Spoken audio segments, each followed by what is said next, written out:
كل إنسان بلا استثناء هو 3 أشخاص في شخص واحد.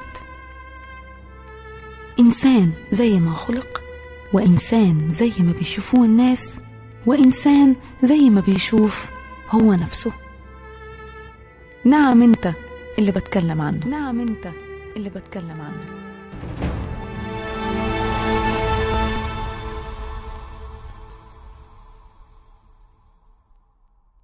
محمد السالم، اهلا وسهلا بك. الله يخليك، انا سالم بيك. منور. الله يخليك يا شكرا. محمد نجم الشباب او فنان الشباب، بتحب اللقب ده او بيفرق معاك الالقاب بشكل عام؟ ما تفرق يعني، بس اللي يقولوا الناس خلاص يمشي. طب انت ايه اكتر لقب بتحبه؟ ما عندكش لقب معين؟ لا، الناس اكو ناس تقول لي سوبر ستار، واكو ناس تقول فنان الشباب، يعني كل واحد يقول شغله. فنان الشباب لايقه عليك. حلوه ايه؟ عارف ليه؟ لانه من ساعه ما طلعت لحد النهارده وانت شاب ما بتكبرش. لا مو انا بديت صغير. بس بتاخد بالك الموضوع ده انه لحد دلوقتي ما حدش يعرف سنك. لا سني يعني داخل 30 هسه. داخل في ال 30. ويكيبيديا مكبراك 4 سنين. ليه؟ كاتبين على الويكيبيديا محمد السالم 34 سنه. لا مولد 88. 88 شهر 6. طب تعالى نتكلم على العمر الفني لمحمد السالم. العمر الفني لمحمد السالم بدأ من ساعة حباب ولا من ألو ولا من قلب؟ لا من ألو، بس أنا قبلها يعني كنت انتوا بالمصري يسموها فوكل كورال. كنت يعني عمري 16 سنة بديت، يعني بديت أغني عمري 20. غنيت أول أغنية ألو. أول أغنية ليك أنت سنجل ألو. ليك أنت ألو. لا صورتها. بس ما نزلتش في ألبوم. بس لا سنجل واحدة. وبعدها حباب، وبعد حباب قلب. بس الانطلاقه من قلب. انت اصلا مع الاغنيه السنجل يعني بتشوفها في الوقت ده انجح من الالبوم الكامل؟ بالوقت اللي احنا فيه نعم سنجل. ليه؟ ما اعرف يعني الالبوم بيكلف؟ اولا بيكلف، وثانيا يعني الناس مركزه على السنجل اكثر. يعني الالبوم قبل 3 سنين كان يجيب لك يعني ارقام، بالوقت الحالي لا. يعني بالوقت الحالي مثل ما تقول يعني اثبات وجود، بس تنزل البوم فقط، بس السنجل ماشي اكثر. ماشي اكثر، الناس بتسمعه اكثر. لان الالبوم ونفس المطرب مثلا الناس وينزل مثلا انا انزل هوايه اغاني. فمثلا تنزل البوم وانت تنزل هوايه اغاني، الناس يستعدها. كل سنه ليك اغنيه؟ يعني كل شهر. كل شهر ليك اغنيه. حلو. ده انت قوي جدا. بس انت اصلا معروف عنك انك بتشتري اغاني كتير. عندي اغاني وتجيبها وتركنها، وقت ما يكون على بالك تطلع اغنيه اعملها صور. اول يعني بعد ما اغني اذا طلعت مو حلوه خلاص ما انزلها. ممكن تعمل اغنيه كامله وتصورها وتسجلها عندي تقريبا يعني عندي كليب انا مصوره من 6 شهور او 7 ما عاجبني يعني. الفنانين شويه في العراق ما شاء الله كله اصواته حلوه، كله طبعا. كتير عندنا اصوات جميله اكثر ما اتوقع جدا يعني. جدا. منافسه قويه. منافسه قويه. ليه؟ احنا عكس المصريين. انتم المصريين مثلا واحد كانت تسالين مثلا سالت اي مطرب على مطرب يقول لك حبيبي ونجم وكل ده. احنا لا عكس، احنا الجيل اللي قبلنا يعني شو نسوي هسه مو راضي علينا، يعني وصلنا الاغنيه الوطن العربي كله مو راضي. يعني يحسون احنا اسفاف، يعني يحسون احنا سئنا الاغنيه العراقيه. وهكذا كل جيل او بتاخذوا منهم الجو. ما هو نعم عليهم زي ما احنا بنقول. يعني كل جيل حيجي جيل بعدنا شو يعني شو نسوي خلاص ناخذ جيلنا وجيل غيرنا. كل جيل له وقته يخلص خلاص. مثلا اللي يحافظ بس منه يحافظ على اسمه ينزل اغاني حلوه، هذا الموضوع. صرحت انت تصريح للانباء قلت انك انت بتهاجم من الجيل اللي قبلك او من المطربين الكبار في العراق. مو بس انا، المطربين الشباب عامه. الجيل اللي قبلنا ما راضى على اي واحد من الجيل الشباب. ما زعلش الجيل اللي قبلك منك الكلام ده؟ ما طلعش مثلا نجم زي كاظم الساهر زي محمد يقول كده؟ لا كاظم الساهر لا مستحيل. محمد السالم سبب شهرة الأغنية العراقية برا العراق نعم أكتر ليه؟ من أغنية قلب قلب، لون جديد يعني دخل الوطن العربي، وأكثر النجوم العرب يعني غنوا هذا اللون.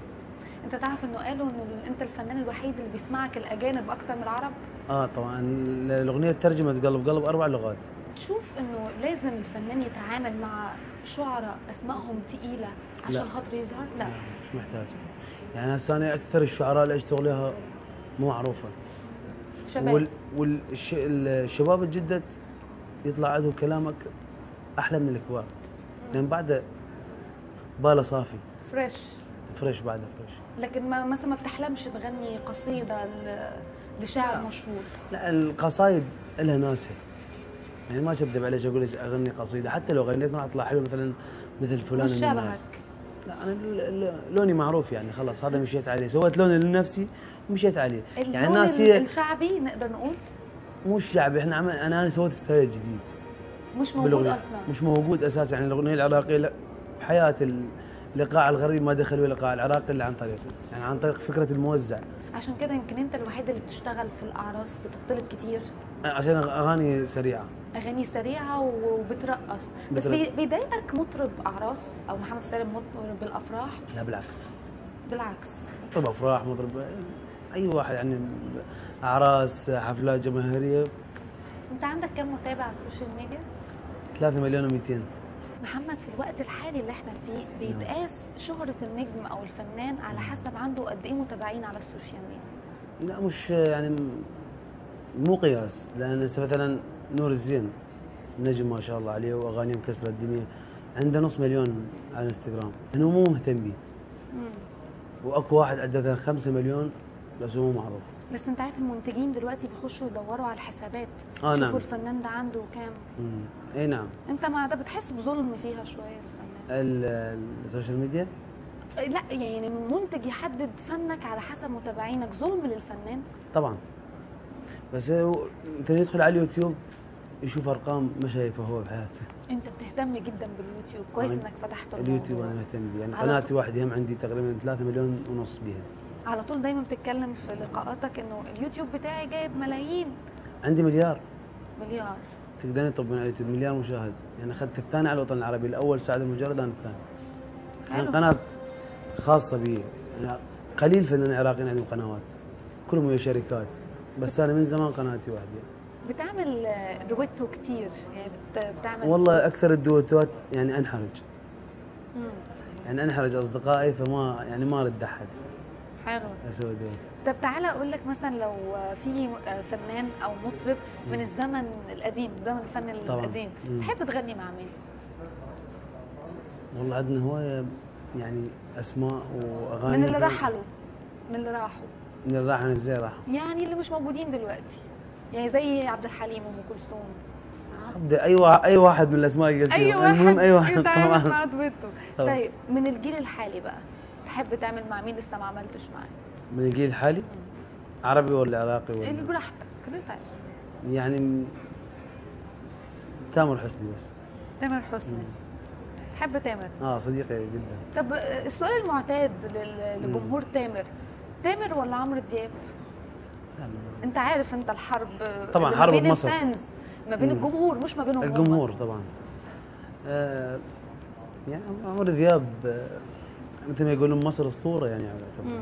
بس تامر حسني يعني له جمهور واسع بمصر فعلا جدا، مش بس في مصر، الوطن العربي بشكل عام. وتامر حسني عنده اكثر من ميزه، يعني تمثيل وغنى. هو بالتمثيل يعني نار صراحه. هو نقول نجم شامل. نجم شامل. بيمثل، بيغني، بيرقص، بيعمل كل حاجه. عمرو دياب كان يمثل قبل بس ترك. طب انت امتى هتمثل؟ والله انا يعني بديت امثل، بس صارت عندي مشكله موضوع النقابه عشان الهويه، ولازم ارجع للعراق اسوي هويه النقابه وبعدين اروح مصر. يعني ان شاء الله على رمضان لازم تتسجل في نقابه الممثلين. في نقابه الممثلين. وانا رحت بدون ما مسجل. طب احكي لي شويه تفاصيل، هتمثل ايه جديد؟ والله ما هو عندي فيلمين، واحد مع المنتج عراقي اسمه سيفي عريبي، والثاني مع مدحت سعد. طب تعال نرجع نتكلم على نور الزين. نعم. نور الزين صاحبك كلوز يعني. طبعا كلوز قوي. طب بتسمع انه بيتقال انه نور الزين بيغير من محمد السالم؟ مثل ما تقولين كلام جمهور، بس هو صاحبي جدا يعني. لكن ده مش حقيقي. لا يعني هو قبل يعني فتره جا من امريكا، اول ما وصل الطياره من الطياره عليه على طول يعني. انا لسه من شويه سايبه عفته وجيت. يعني دلوقتي انت لسه سايبه وجاي؟ يعني الكلام اللي احنا بنسمعه ده مش حقيقي؟ انه في مشاكل صديق المقرب يعني. محمد دايما في الانترفيوهات بتاعتك بنشوفك خجول، كلامك قليل خالص. انت فعلا شخص خجول في الواقع ولا بس قدام الكاميرا؟ لا لو اغني تصوير كليب لا اشوفيني غير شخص، بس الانترفيو شويه. ليه بقى؟ ايه السبب؟ تتكسف؟ يعني اجاوب على قد السؤال. يعني السؤال ارد على قد السؤال بس. ولا بس عشان المعجبات تقول كيوت؟ لا والله بس ارد على قد السؤال بس. مش متحدث يعني انت؟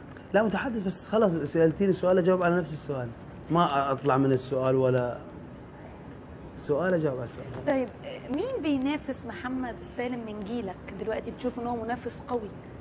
وعندنا هواي شباب اغانيهم تضرب. لا انت حاطه قدامك تارجت انه ده ابدا ما بتشوفش حد.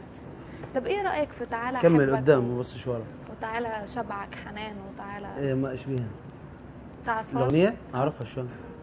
اصدقائي اللي غنوها محمود وعلي جاسم والمخرج مصطفى العبد الله. ايه رايك في المستوى اللي هم وصلوا له يعني بالأغنية؟ حلوه. هي انا حقول لك معلومه. قول لي. النجاح بالوقت الحالي سهل جدا. معقول؟ يعني انه توصلين رقم باليوتيوب والناس تعرف سهل جدا، بس صعب تحافظ. يعني صعب تحافظ وراها. شو راح تسوي مثلا؟ يعني انا طلعت اغنيه وغزت الوطن العربي، زي الجمهور منتظر شيء جديد. انت تعرف انه ده بيقولوا عليك انه محمد السالم قدم كل حاجه عنه، هيعمل ايه تاني؟ افاجئهم دائما. يعني هسه انا غنيت مغربي والمرحله الجايه راح انزل مصري، اجرب. مو غلط، لازم وحده تصير معه، بس ما اضل على نفس اللون. يعني ما شباب اصدقائي بس هم رجعوا عادوا نفس الموضوع، يعني عادوا نفس الستايل اللي نزلوه، هذا غلط. المفروض يعني لون ما تعيدش نفسك، تغير. تغير المفروض. وانت ما بتعيدش نفسك؟ لا. يعني كل مره بيكون في كلمه. يعني انا نزلت باغنيه سريعه هسه نجحت، وراها ما انزل باغنيه سريعه. محمد السالم ما ينفعش انت تكون موجود وما تغنيش حته صغيره كده؟ حاضر. اي اغنيه؟ اغني لك اغنيتك تحبيها. اوف، انت عرفت منين ان انا في اغنيه بحبها؟ انت قلت لي قبل اللقاء. انا قلت لك يعني غنيناها ناس قبل اللقاء. طيب ماشي. شلون اعلمك الحنيه خوما بالقوه هي، شو وقتنا وتردي لي، ويا غيبتك طالع علي، ويا غيبتك طالع علي. اي نعم انت قاطع بيا، قولها ما هذا خطيه، ما الك يا حبيبي جيه، ويا غيبتك طالع علي، ويا غيبتك طالع علي. حالي حالي حالي حالي، حس بحالي يا الغالي، انا بعدك عدم حالي، حالي حالي حال. كنت روحك انت بيا، ما تنام الا على ديه، يعني ترضى للأذية، ويا غيبتك طالع علي. انا عايزه اقول لك بس معلومه. ايه؟ انا مش بس بحبها، انا بحبها جدا. يلا فاصل وبنرجع تاني. مين الموزة المصرية؟ لا انا اتجوزت وانفصلت. طلعت جبت العيد.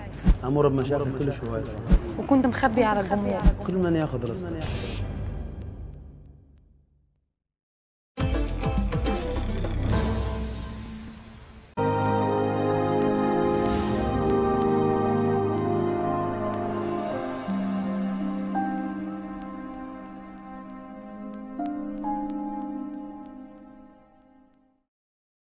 محمد السالم شخصية مزاجية، عصبي. نعم. برج الجوزاء. أنا كمان برج الجوزاء. عصبي ومزاجي. أنت كام 5 6؟ لا شهر 6. كام 6؟ 8. أنا 2 6 قبلك بكم يوم. كل أعياد ميلاداتي برمضان. كل الجوزاء برمضان الفترة دي بس. بقاله 7 سنين رمضان. بالظبط، بس ده آخر سنة أنت عارف؟ آخر سنة برمضان. طب ليه كل شويه محمد سالم في مشكله؟ يعني حتى مع العائله بس ينزل صوره صارت مشكله. مشاكل تصير لي هواي. يعني حياتي امر بمشاكل كلش هواي طبعا. ليه؟ ايه السر؟ بسبب ضريبه الشهره. ضريبه الشهره. ضريبه النجاح يعني. بس ليه دايما مرتبطه بالعيله؟ يعني بس بتصور مع اختك يقولوا شوفوا اخت محمد. يعني اختي صورت معي، نزلت يعني مصور مع اختي بعرس فرحها. عادي يعني. عملوا لك عليها مشكله. هو اختي مش منزله الصوره، بس التليفون والدتي ضاع ونزل الصور. ضاع ولا اتسرق؟ لا هي ضيعته، امي نسيتها. هي ضيعته ولقوا الصور بتاعت محمد من غير باسورد، امي حاطه التليفون مره كبيره من غير باسورد. يعني ده راح للراجل، راح الواحد جاهز يعني. جاهز يعمل فضايح جاهز براحتك. جربت انك انت تخوض تجربه التقديم التلفزيوني، انك تبقى مذيع؟ لا ما الصراحه ما جربتش. يعني ما بتحبش؟ لا ما جربتش يعني. ما جانيش العرض عشان افكر ولا. بس انت بتشوف نفسك تقدر تعمل برنامج؟ لا. ظهرت مؤخرا ان انت في برنامج مع الفنان حاتم العراقي. حاتم العراقي نعم. شفته كمذيع، ايه رايك فيه؟ لا حاتم يعني دلوقتي بالوقت الحالي مذيع شاطر جدا. مذيع شاطر جدا. ما حسيتش انه انا غيران عايز اعمل برنامج؟ لا بالعكس، كل من ياخذ رزقه. بنعمل لك دعايه يعني. ايه بس كل من ياخذ رزقه، والموضوع هو الجاي. وحاتم صراحه ابو احمد اتقن الموضوع. بس يعني انت قلت طالع اهم شيء هو طالع محبوب. يعني حاتم طالع الشخصيه محبوبه بالتلفزيون، هذا اهم شيء. انت قلت جمله انا كنت حابه اسالك عليها. قلت انه الشكل اهم من الصوت بالوقت الحالي. نعم. انك انت تبقى شكلك حلو اهم من انك يكون صوتك حلو. كاريزما. نعم بالوقت الحالي كاريزما. يعني هواي عندنا احنا اصوات بالعراق. يعني انت ما زلت عند رايك؟ عندنا اصوات بالعراق يعني على قولتنا يقول تفتش الصخر. بس كاريزما ضعيف. كاريزما ضايعه. اي وهذا غلط. بس بالوقت الحالي هو قبل ما كان هذا الموضوع، قبل كان عندنا هواي مطربين وكلهم نجوم، بس بالوقت الحالي هو يعني الجيل الشبابي هيك اكثر. بس معقول محمد الشكل اهم من الصوت؟ متاكد؟ متاكد. مش بقول لك كل شويه ليك مشكله شكل. والله بس هو لا، ما انا هاي الصراحه يعني انا ما اكذب الصراحه. عندنا اصوات بالعراق قلت لك خطيره، يعني لا اني ولا غيري اصوات حجمها كبير جدا. طب سيبك من الحقيقه. في حد وسيم او حليوه يقول انا وسيم وحليوه؟ لا طبعا. طب انت قلت. انا ما قلتش. لا قلت مع حاتم. لا قلت انا عشان وسيم كاريزما، ما قلتش وسيم. دم. طب يا كاريزما يا دم. انت دم محبوب بس. لا دمك محبوب ووسيم. ليه لحد دلوقتي ما اتجوزتش؟ لا انا اتجوزت وانفصلت يعني. ده خبر حصل لي. ده خبر بمليون دولار. محمد سالم اتجوز او اتفصلت وانفصلت زي اي اثنين عادي يعني. اتجوزت امتى وانفصلت امتى؟ انت خليتيني احكي مصري يعني. احكي مصري ارجوك. يعني انت انفصلت امتى واتجوزت امتى وحصل ده كله امتى؟ يعني تزوجت من فتره ويعني ما طولنا وانفصلنا. قعدتوا قد ايه متجوزين؟ تقريبا سنه. وكنت مخبي على الجمهور. يعني علاقه من بدايتها مشاكل، فما حبيت يعني. كانت من الوسط الفني؟ لا بره الوسط الفني. تمام. طب ناوي تتجوز تاني؟ ان شاء الله. مع انك طلعت اغنيه في 2016 قلت لا تتزوج. وبعدين اتزوجت. شفت بقى بتعمل غير اللي بتقول عليه للناس. الناس ما بتنساش، انت عارف يعني حتى الغلطات او الهفوات او زلات اللسان. يعني يوم ما محمد سالم قال 65,000 مليون فاكر؟ يا ربي هذا صار يعني عقدة حياتي هذا اللقاء. وانا كنت يعني اول لقاء لي وبعدني صغير يعني عمري 20 سنه ومو جاهز، يعني اول مره اطلع لقاء. وقلت لهم بلاش اللقاء، يعني ما اريد هذا اللقاء.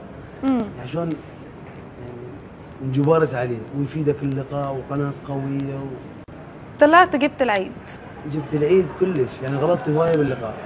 محمد السالم، ايه رايك في المغنيين الغير عراقيين وبيغنوا عراقي بس عشان ينشهروا؟ لا اكو اكثر. لا صراحه يعني اكثر الاسماء مشت معاهم الاغنيه وضربت واتقنوا اللهجه العراقيه. اللغه العراقيه صعبه جدا. مين اكثر حد نجح انه يغني عراقي؟ محمد عساف غنى اغنيه عراقيه من فتره وكسرت الدنيا. مين كمان غير عساف؟ هوايه والله غنى عراقي. طب مين غنى عراقي انت شفت ان هو كان غير موفق بالمره؟ يعني تقول له بجد ما تغني؟ ملحم غنى عراقي اغنيه ضربت، كبدبد غنى، هوايه غنوا اغاني. اكثر شيء يعني نجوم من لبنان غنوا ما ضبطت معهم الا ملحم زين. الباقيين لا. ملحم زين ضبطت وياه، ويمكن مريم فارس ضبطت اللهجه شوي. سؤال كده ما بيني وما بينك، مين الموزة المصرية؟ والله فكرة الأغنية، يعني طلعت وياي فكرة والشاعر قلت له أريد أغنية شيء وهو كتبها، بس ماكو يعني أي أحد. لكن ما فيش موزة مصرية؟ لا ما فيش، يعني سويناها فكرة وكلمت أمينة، رجل أمينة كل صاحبي هو اللي لازم شغلي بمصر كله.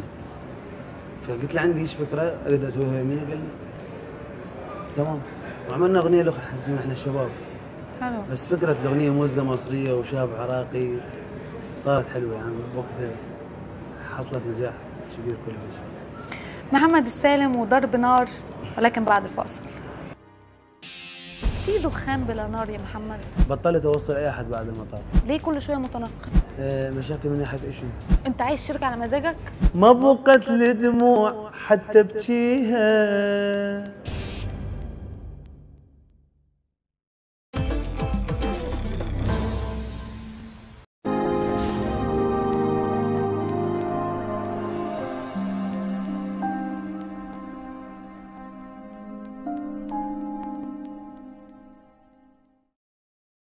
ايه المضر بالنسبه لك في الوسط بتاعك ده يا محمد؟ والله يعني مشاكله هوايه، يعني مثلا الجمهور يفكر انه محمد سالم او غيره مرتاح، بس المشاكل والمسؤوليات يعني اكثر من الراحه بهذا الوسط. مع ان اللي يشوف فيديوهاتك على السوشيال ميديا يقول انت مرتاح اكثر راحه. انا اصعد على المسرح عندي مشاكل الدنيا بس لازم اضحك، يعني شايف واحد يضحك مجبور، انا اضحك مجبور. لا مش ده اللي انا اقصده. في بعض الأحيان بيطلع محمد سالم يغني أغنية على المسرح، تقوم طالعة واحدة بايساه. تحصل كثير، لسه من يومين حاصل معي. لسه من يومين؟ مبسوط أنت؟ لا مش مبسوط، بس لا أنت قلت مبسوط. لا والله مش مع حاتم قلت إيه المشكلة؟ دي حاجة بتساعدني، الناس مبسوطة. حب الناس طبعا يسعدك، بس اكو ناس مثلا ما تعرف شلون تعبر عليه، فحقهم يعني شو يسوي حقه. شو تسوي حقها؟ أي بس يعني كل شيء له حدود. يعني كأنك بتقول لهم دلوقتي يا بنات اطلعوا بوسوني. لا والله، بس يعني اكو ناس تعبر عن حبها هيك، يعني ما اقدر اقول لهم لا، ولا مثلا عندي طبيعه انه اقول البودي جارد يجي ينزلها اخليه يجرها قدام الناس، يعني ممنوع. اول شغله اطب الحفله اقول السكيورتي ممنوع احد يصعد يعني. طب انت ليه بتنزل الفيديوهات مع البنات دي على السوشيال ميديا؟ انا انزلها او بتتنزل لك؟ يعني كان في فيديو انت واقف مع واحده لابسه او مش لابسه، يعني هي بين البنين، فستان ازرق كده ودلع وحركات، ومحمد السالم واقف جنبها، وقبلت انك تتصور. ببعتهولك دلوقتي على الواتساب. ما شفتوش؟ ما شفتوش. بس انت ما انا انزل، لكن بتتصور. اتصوري بس ما انزل يعني. او مع رقاصه تتصور. رقاصه مين؟ مثلا لو طلعت رقاصه ترقص ومحمد بيغني. قلت لك يعني اخجل انه انزلها، انه اخلي سكيورتي قدام الناس يجي ينزلها من المسرح، عيب يعني. هي مثلا منظرها قدام الناس بس. يعني انت مثلا لو في نايت كلاب بتغني وفي رقاصه بتقول لا؟ لا ما فيش رقاصات، لما حتى لو غنيت نايت كلاب ما فيش حد يرقص جنبي، ممنوع. ممنوع انه يكون في رقاصه. عاوز ترقص مكانها. يعني اللي بيرقصوا في الفيديوهات اللي على الانترنت دول زبائن عاديين مش رقاصات؟ لا قبل كنت اغني واكو على المسرح مثلا رقاصه. كم رقاصه كده؟ اي بس يعني بالوقت دلوقتي لا. طب وقتها ليه كنت بتوافق؟ بعدني جديد ما اعرف شنو الموضوع، بس بعدين كنت بعدي بس بعدين انه هذا عيب عند الناس بطلت غلطيني بعد.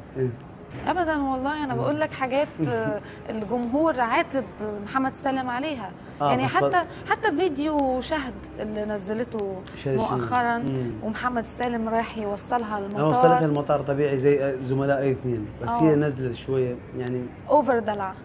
ضايقك الموضوع؟ ضايقني طبعا. عاتبتها؟ بطلت اوصل اي احد بعد المطار ابدا. انا اي شخص اي صديق عقدتيه يا شهد. يعني لو قلت لك دلوقتي قوم وصلني المطار، لا خلاص. لا خلاص شكرا. لا بس انا ما بتدلعش زي شهد. طب تعالى نتكلم شويه على مستوى الانتاج الفني. ليه محمد سالم بره روتانا؟ شلون برا روتانا؟ يعني روتانا يوم ما تعاقدت مع محمد السالم تعاقدت على ألبوم. نعم. لا مش تعاقدت على انه هو 3 ألبومات بس انه هو ما يكونش نجم ثابت في روتانا مع نجوم روتانا اللي احنا بنشوفهم. ما فهمت عايز السؤال مرة ثانية؟ يعني في شركة إنتاج بتتبنى فنان، خلاص أنت مع شركة الإنتاج دي كل سنة ليك ألبوم كل سنتين، ليه ما عندكش شركة أنت ثابت فيها دايما؟ ليه كل شوية متنقل؟ ما لقى الشركة على مزاجي. أنت عايز شركة على مزاجك؟ ماكو شركة تعاملهم مو حلو، عندهم مثلا أي شركة تروح عندهم كم فنان مدللين مهتمين بي، وأنا مو محتاجهم يعني صراحة. يعني هم طالبين مني بعد ألبومين، احتمال ما أكمل يعني. احتمال ما تكملش مع روتانا؟ أنا أنتج نفسي عادي. ليه؟ ما بيدللوش محمد لا السالم؟ مو بيدللون، يعني أنا أخدم نفسي أحسن من أي شركة. بتبقى إيه المشكلة؟ ما بيسوقوش ليك كويس؟ أي يعني مثلا هذا الألبوم الأخير ما طبعوا سيديات، ما سوى مؤتمر صحفي. غير فنانين سوى مؤتمر صحفي، واي الفنان عندهم مع احتراماتي لجميع الفنانين ما عنده نص الارقام اللي محققها باليوتيوب، يعني ما محتاجهم الحمد لله، ما محتاج احد بالعربي الاخير، لا شركه ولا شيء، يعني انا بوحدي اوكي. طب بس الكلام ده ممكن يزعل منك استاذ سالم؟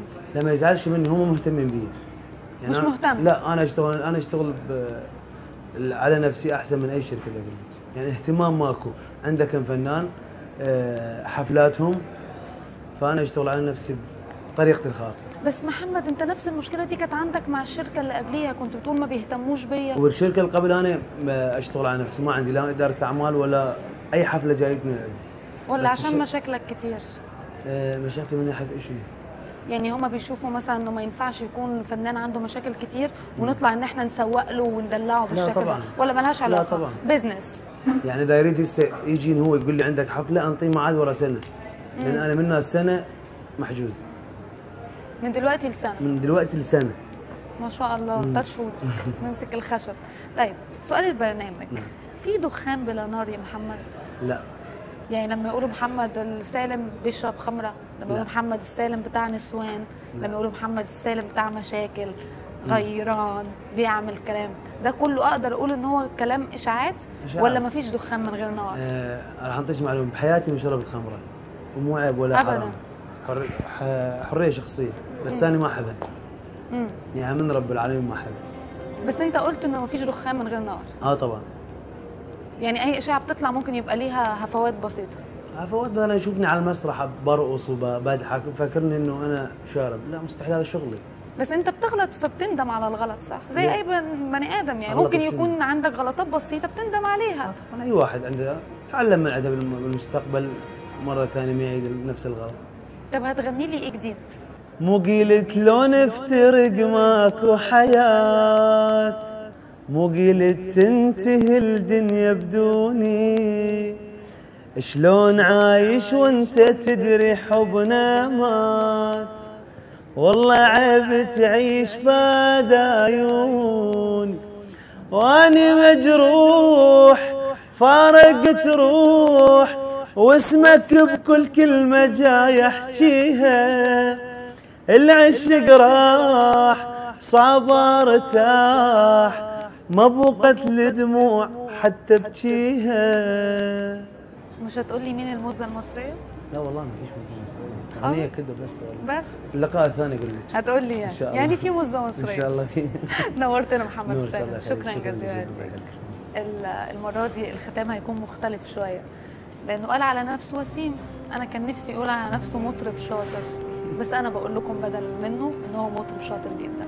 أشوفكم الحلقة الجاية، دخان بلا نار، إلى اللقاء.